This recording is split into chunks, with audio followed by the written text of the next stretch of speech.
Shalom sahabat Petra yang terkasih dimanapun saudara berada. Bagaimana kabar sahabat Petra sekalian? Bagaimanapun kondisi dan keadaan sahabat Petra sekalian, tetaplah berpengharapan kepada Tuhan dalam setiap langkah juang saudara.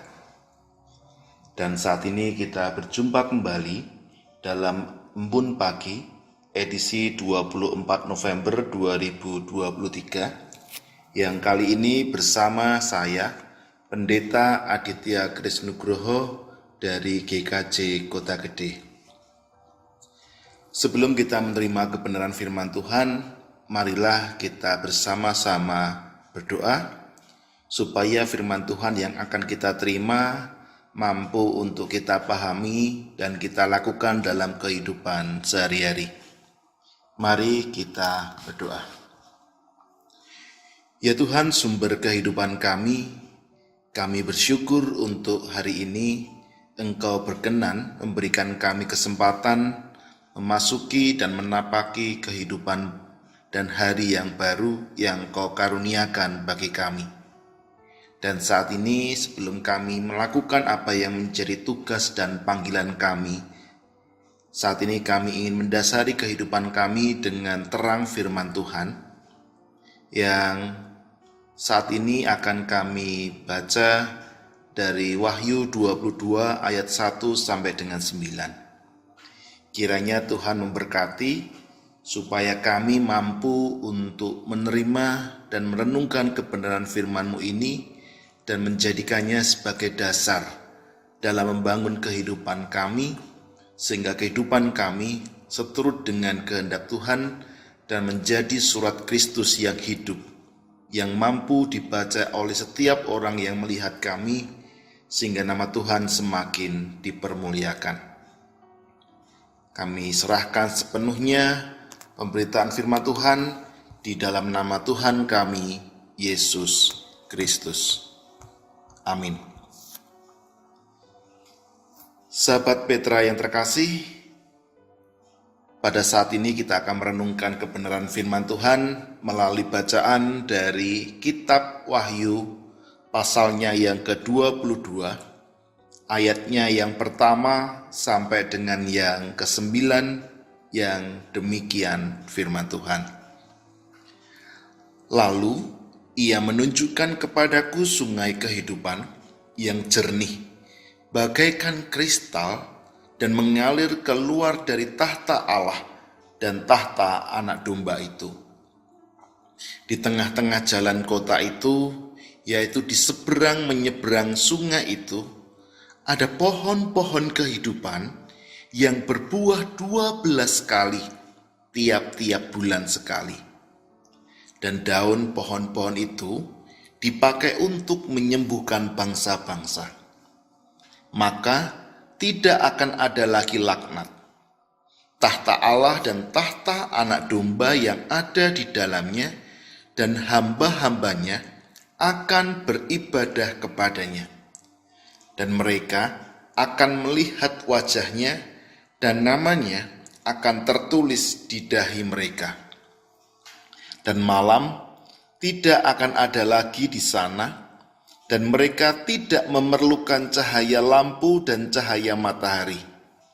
Sebab Tuhan Allah akan menerangi mereka, dan mereka akan memerintah sebagai raja sampai selama-lamanya.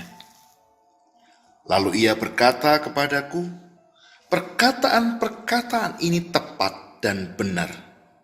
Dan Tuhan, Allah yang memberi roh kepada para nabi, telah mengutus malaikatnya untuk menunjukkan kepada hamba-hambanya apa yang harus segera terjadi. Sesungguhnya aku datang segera. Berbahagialah orang yang menuruti perkataan-perkataan nubuat kitab ini. Dan aku, Yohanes, akulah yang telah mendengar dan melihat semuanya itu. Dan setelah aku mendengar dan melihatnya, aku tersungkur di depan kaki malaikat yang telah menunjukkan semuanya itu kepadaku untuk menyembahnya.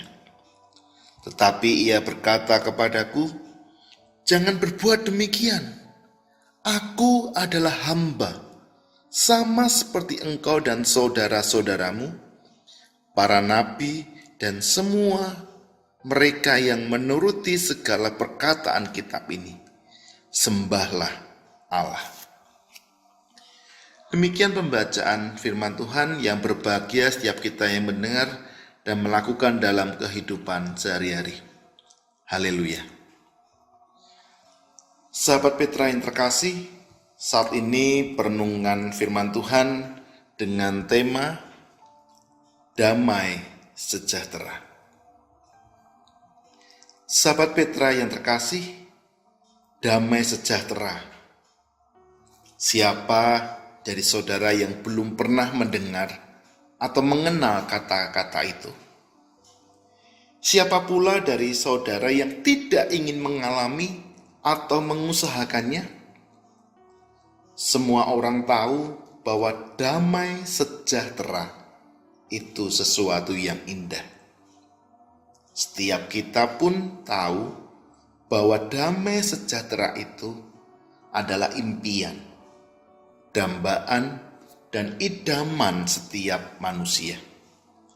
Namun tak seorang pun yang dapat menyangkal kalau damai sejahtera itu adalah sesuatu yang masih jauh dari kenyataan dan memang tidak pernah mudah untuk diwujudkan. Maka tidak mengherankan jika cukup banyak, bahkan mungkin termasuk dari saudara, yang mulai menyaksikan, mulai ragu bahwa damai sejahtera sejati bisa sungguh-sungguh hadir dan dirasakan oleh semua orang dan makhluk di dunia ini. Namun, seberapa sulit dan beratnya damai yang sejati itu bisa dinikmati oleh semua makhluk.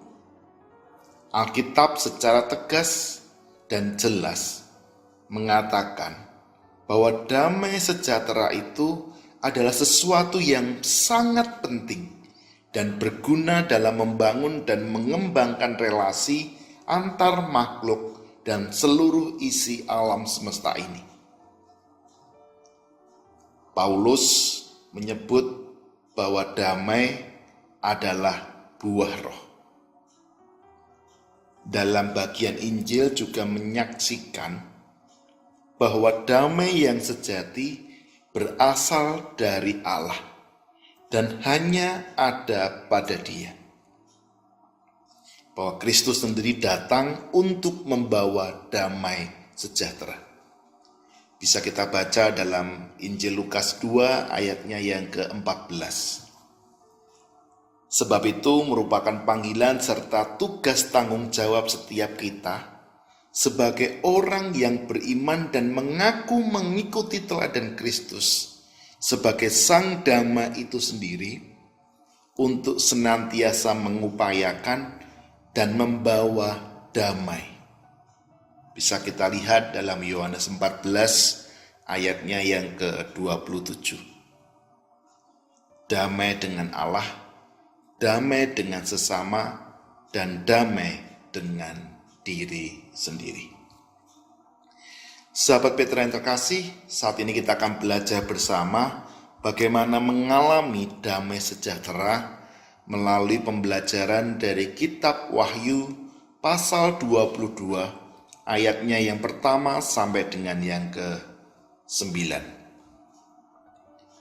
Ada dua hal bagaimana kita ini bisa mengalami damai sejahtera.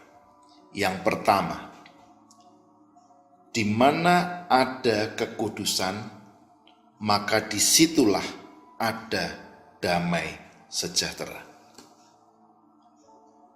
Damai sejahtera ini tidak dapat dipisahkan dari kebenaran atau kekudusan.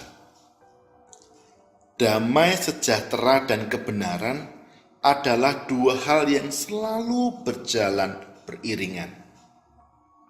Itu berarti jika tidak ada kebenaran, maka tidak ada damai sejahtera. Hanya jika ada kebenaran atau kekudusan, maka damai sejahtera itu pasti akan ada. Allah tidak berkenan kepada dosa dan tidak berkenan kepada mereka yang gemar berbuat dosa. Allah tidak berkenan kepada mereka yang jahat atau yang berkubang dalam kejahatan. Dan damai sejahtera bukanlah hal yang tanpa syarat. Bukan sekedar urusan dibaptis, lalu kemudian saudara menerima damai sejahtera. Baptisan itu dapat diibaratkan seperti mengambil satu langkah untuk memasuki kerajaan Allah. Namun setelah kita melangkah, maka di situ ada perjalanan panjang yang harus saudara tempuh. Ada kehidupan baru yang harus saudara jalani sebagai warga kerajaan Allah atau sebagai anggota keluarga Allah. Jika saudara bercita-cita untuk menjalani hidup yang selalu berkenan kepadanya, maka orang-orang yang ingin selalu mengerjakan kehendak Allah ini adalah orang-orang yang dipenuhi oleh damai sejahtera. Karena di mana ada kekudusan, disitulah ada damai sejahtera. Jika Anda tidak dapat menikmati damai sejahtera, maka itu berarti ada dosa yang masih saudara simpan di dalam kehidupan saudara. Dosa adalah unsur yang sangat mengganggu. Di mana ada dosa, pasti di dalamnya ada keresahan dan kegelisahan. Walaupun saudara adalah orang yang sangat kaya, tetapi kekayaan saudara tidak akan dapat membeli damai sejahtera. Tidak ada cara lain bagi saudara untuk memiliki damai sejahtera tanpa memiliki kekudusan. Tidak akan ada damai sejahtera jika tidak ada kebenaran dan kekudusan di dalam hati saudara. Ini prinsip yang pertama, yaitu di mana ada kekudusan, di situ ada damai sejahtera. Yang kedua, damai sejahtera hanya di dalam Kristus. Prinsip pertama tadi juga terkandung di dalam prinsip yang kedua ini.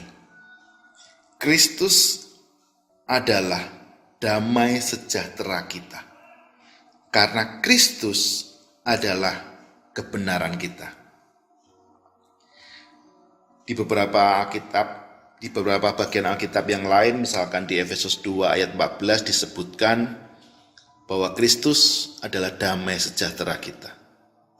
Namun di dalam 1 Korintus 1 ayat 30 dikatakan bahwa Kristus adalah kebenaran dan kekudusan kita. Dia adalah damai sejahtera kita. Karena Dia adalah kebenaran dan kekudusan kita. Nah, bacaan kita saat ini menunjukkan, bahkan menegaskan kepada kita semuanya bahwa damai sejahtera hanya di dalam Kristus. Penegasan ini digambarkan oleh Yohanes dalam bacaan kita saat ini melalui bahasa-bahasa simbolis seperti berikut ini. Yang pertama, sungai air kehidupan. Hal pertama yang ditunjukkan kepada Yohanes adalah sungai air kehidupan. Sungai air kehidupan itu seterang kristal. Perairannya sungguh indah. Namun yang lebih dari keindahannya adalah kehidupan yang dibawa oleh air. Tanpa air, saudara pasti tidak bisa hidup. Air adalah unsur paling penting dalam kehidupan manusia. Dan Yesus ini menjanjikan air hidup kepada para pengikutnya. Air ini bersumber atau berasal dari tahta Tuhan dan anak domba. Air melambangkan kehidupan kekal yang kita miliki di dalam Kristus.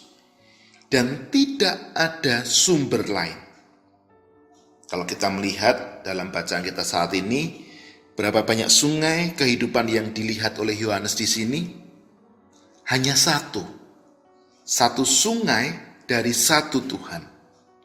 Tuhan adalah sumber kehidupan jasmani.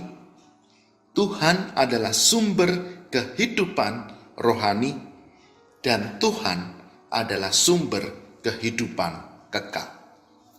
Tidak ada keselamatan dan tidak ada jalan keselamatan selain dari Kristus. Yang selanjutnya digambarkan dengan pohon kehidupan yang berbuah 12 kali dan daunnya mampu menyembuhkan bangsa-bangsa.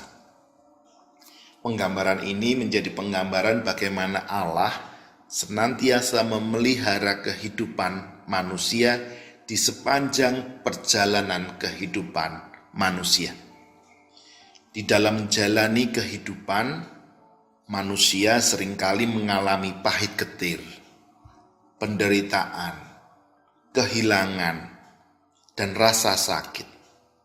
Maka ketika saudara mengalami semuanya itu, ada daun-daun pohon kehidupan yang sanggup menyembuhkan saudara. Dan kesembuhan itu milik semua bangsa, bukan hanya milik bangsa Israel semata. Selanjutnya, yaitu tidak ada laknat. Melalui karya pengorbanan sampai dengan kematian Kristus, setiap manusia yang bersedia menerimanya akan disucikan dan dipulihkan, serta kembali kepada kodratnya, yaitu sebagai imago Dei, segambar dan serupa dengan Allah. Yang selanjutnya adalah kita akan melihat tahta Allah dan anak domba ada di dalamnya. Selanjutnya, kita akan melihat Dia secara langsung.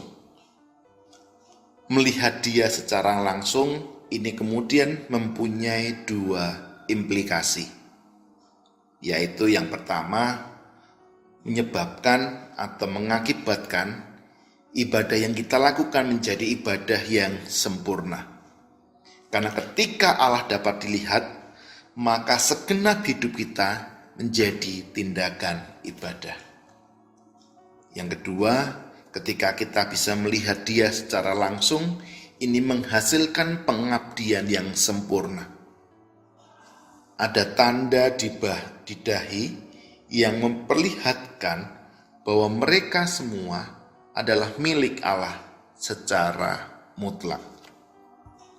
Selanjutnya, tidak ada lagi kegelapan. Kegelapan diasumsikan sebagai dosa. Maka ketika tidak ada lagi kegelapan, tidak ada lagi dosa. Kegelapan adalah tempat untuk bersembunyi. Penjahat biasanya keluar pada malam hari. Maka ketika tidak ada lagi kegelapan, maka tidak akan ada yang dapat kita sembunyikan. Kita akan dapat berjalan dalam terang sebagaimana Dia ada dalam terang dan mempunyai persekutuan yang sempurna satu sama lain. Ini bisa kita baca dalam 1 Yohanes 4 ayat 6 sampai dengan ke-7. Yang terakhir, memerintah untuk selama-lamanya. Seringkali ketika kita dipimpin oleh seorang pemimpin duniawi, kita akan mengalami kekecewaan. Mungkin awalnya nampak baik, namun lama-lama ada banyak hal-hal yang melenceng, menyeleweng dan menimbulkan kekecewaan bagi kita yang dipimpin. Tetapi ketika kita dipimpin oleh pemimpin yang setia dan adil, pemimpin ini dengan huruf P besar, maka dia tidak akan pernah mengecewakan kita. Dia akan setia dan adil untuk selama-lamanya. Sahabat Petra yang terkasih, inginkah saudara menikmati damai sejahtera hari ini? Dapatkah saudara berkata dengan setulus hati bahwa saudara bersedia? Maka pahami dan terapkan dua hal ini. Pahami bahwa tanpa kekudusan, maka tidak akan ada damai sejahtera. Oleh karena itu, pertama-tama bereskan relasi saudara dengan Allah. Bersihkanlah segala dosa, akuilah segala dosa dan katakan kepada Tuhan, Tuhan, ubahlah sikap hati saya. Mengapa saya begitu mencintai dosa? Jadikanlah saya mencintai apa yang baik dan yang benar. Dan yang kedua, pahami bahwa damai sejahtera itu hanya ada di dalam Kristus. Mendekatlah kepadanya, berpeganglah kepadanya, dan sadarilah tanpa Dia, saudara tidak akan pernah memiliki damai sejahtera. Tuhan memberkati saudara. Sahabat Petra yang terkasih, demikianlah Embun Pagi edisi Jumat 24 November 2023 bersama saya Pendeta Aditya Krisnugroho, dan saya mohon maaf jika ada hal-hal yang tidak berkenan bagi para sahabat Petra sekalian. Dan kita akan berjumpa kembali dalam Embun Pagi edisi berikutnya. Kiranya damai sejahtera dari Tuhan menaungi, memelihara kehidupan saudara dari sekarang sampai selama-lamanya. Amin.